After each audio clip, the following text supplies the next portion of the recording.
Medicine से ही आपका liver खराब हुआ है ना। रिमेटॉइड आर्थराइटिस तो ऑटो इम्यून डिसऑर्डर है, ऑटो इम्यून डिसऑर्डर तो दवाई से नहीं ठीक होता। मगर आप केवल पेन फैक्टर्स को कम करने के लिए पता नहीं क्या क्या दवाई ले रहे होंगे, तो लिवर तो डैमेज होगा ही। ठीक है ना। तो अभी आपको क्या करना है, देखो मैं आपको ना एक टारगेट दे रहा हूँ, सभी को ऐसा करना है। जितने भी लोग मेडिसिन खा रहे हैं, रोज रोज रोज मेडिसिन खा रहे हैं, उनको एक टारगेट लेना है कि do kumbhak and at least reduce 50% of your medication in 3 months time. जब आपका कस्टमाइजेशन हो जाता है तो 3 महीने तक आप उसको रेगुलर करके 50% जो केमिकल ले रहे हैं उसको रिप्लेस कर दीजिए आयुर्वेदिक मेडिसिन से। हम आपको फ्री में वैद्य का कंसल्टेशन दिलवा देंगे। Now after 6 month you should come out of chemical 100% out of chemical, यानी कि 100% जो आपके मेडिसिन होंगे वो नेचुरल होंगे। इन 1 year time you also drop the Ayurvedic medicine. बिना दवाई के 1 साल के अंदर आपकी लाइफ ऐसी बन जाए कि आपको दवाई की जरूरत नहीं पड़े, वहां वो आपका टारगेट होना चाहिए, और वो कुंभक से पॉसिबल है।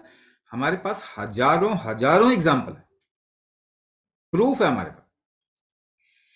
तो अगर आप केमिकल्स शरीर में डाल रहे हैं तो ये डैमेज बढ़ेगा।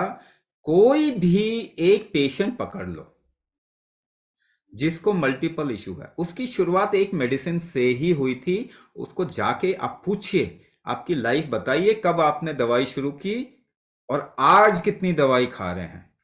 आपके घर में ही मिल जाएंगे, आपके फ्रेंड सर्कल में, सगे संबंधियों में मिल जाएंगे ऐसे लोग। उनसे जाके बैठिए, एक नोट पैड लो और लिखो उसमें कि आपकी दवाइयाँ कब शुरू हुई थी, प्रॉब्लम कब शुरू हुई थी। वो बताएंगे कि यहाँ पे डायबिटीज़ डिटेक्ट हुआ था तो मैंने एक गोली शुरू की, फिर ब्लड प्रेशर आया, अभी किडनी इशू आया, या फिर ऐसा लिवर का इशू आया, अभी आर्थराइटिस हो गया, रूमेटॉइड हो गया, या तब आपको पता चलेगा कि आप कर क्या रहे हैं। तो वो आपको अपनी लाइफ की जिम्मेदारी लेनी पड़ेगी। Next day you land in an hospital because of whatever reason, who will take responsibility. आप दवाइयां खा रहे हैं ना, कल को आपको एक अटैक आएगा, और वो आएगा। अब लिवर डैमेज कर लो तो क्या आपको ऐसा अटैक नहीं आएगा? आना ही है ना, आना ही है, तो टाइम की बात है।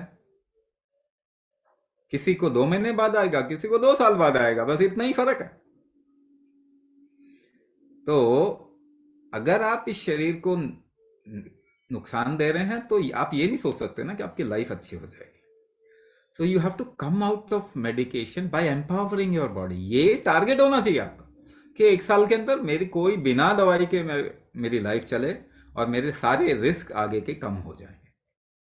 तो हम आपको उल्टा ले जाना चाह रहे हैं, 1 से 10 गोली 8 गोली पे नहीं, 8 गोली से 6 गोली से 0 पे। ये करना ही पड़ेगा, नहीं तो कोई किसी का रिस्क का कोई भी पता नहीं है कि कब क्या हो जाए। If your body is empowered, only then you will be able to survive every kind of situation. अगर आपका शरीर एम्पावर्ड नहीं है और सोचें आप दवाई खा के सर्वाइव कर जाएंगे, आज तक कोई एग्जाम्पल नहीं है इस चीज का। आपको जो बोला जा रहा है ना, आप अंग्रेजी के टर्मिनोलॉजी में फंस रहे हो केवल।